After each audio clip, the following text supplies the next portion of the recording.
vraiment jima kon jigo jima la da jida saudi but to ko non to ko ide sumo ide da gaso di lo do o to enia me ko do ko ba se ablo nu gbelegbele bo me ko do ko ba se o quelqu'un fofo e non do jima kon bu nu bi bo nu tuku tomata mbo adu pe bi don to yo ada du chiki reken sa do don do nu me to yo ah re bi da ya bu tu etis a o gra lo ken to nu me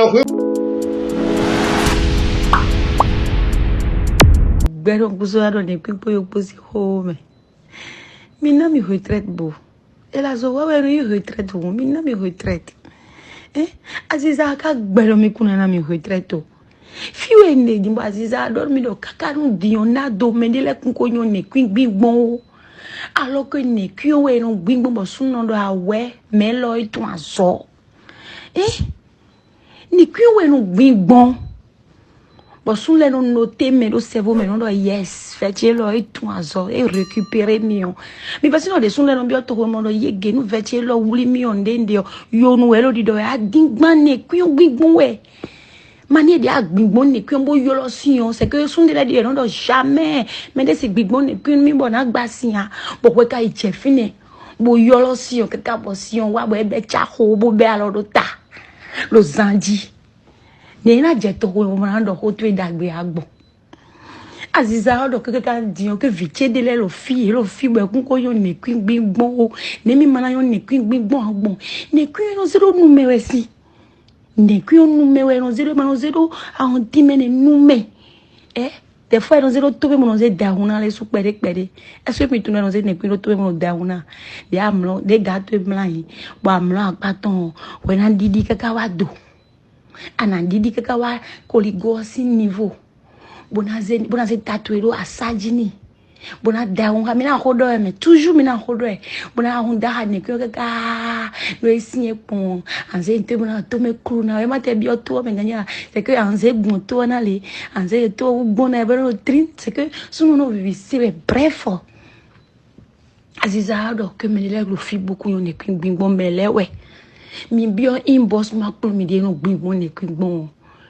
ne kwin no zero nume we ne kwin nume ton we ma u de da ne kwin no nume we do na no zero down ne bodi aze ne kwin do nume leo ma bo adudo me de no ze adubo no gbon ne kwin na de we no ze gbon ne kwin na de po level po de po nu po de e bo inda ho bonu po ewe no gbingbon ne kwina mede no ze adubo no gbingbon ne kwina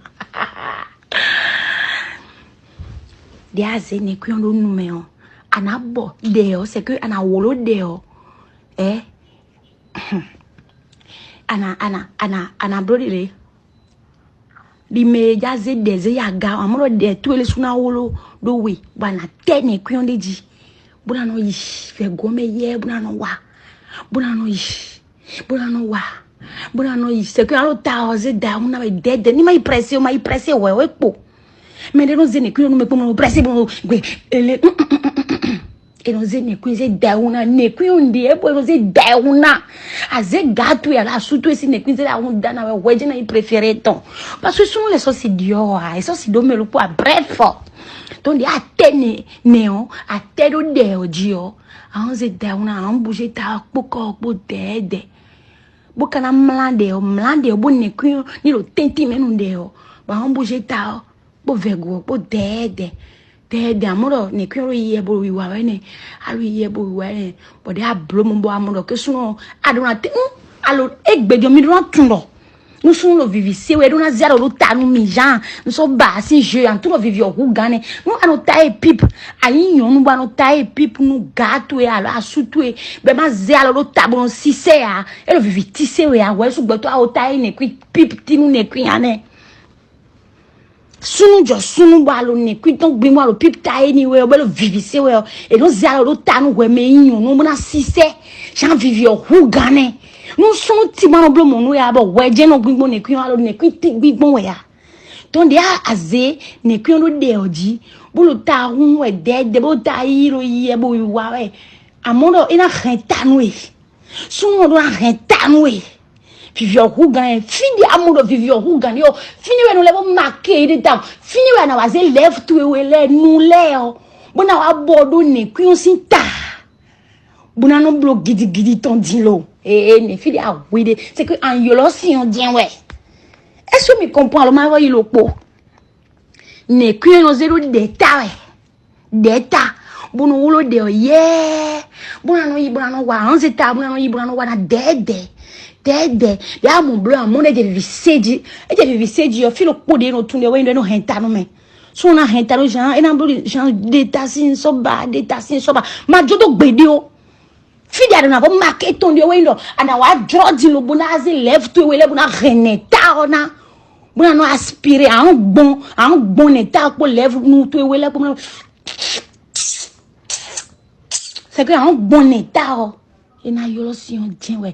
Nous pas prendre plaisir ni on. Dia mon bleu oh, en vozi alors tu na rien jigolo que we na. Yeah. On se dauna quoi. Ça chomonde we alors tu ba lo bidi donc. Ça mi daun ko ne ku kwa jigolo ku le pobo. Mi daun ko ne ku le pobo. Dia bleu mo na gbasi dien ouais dia.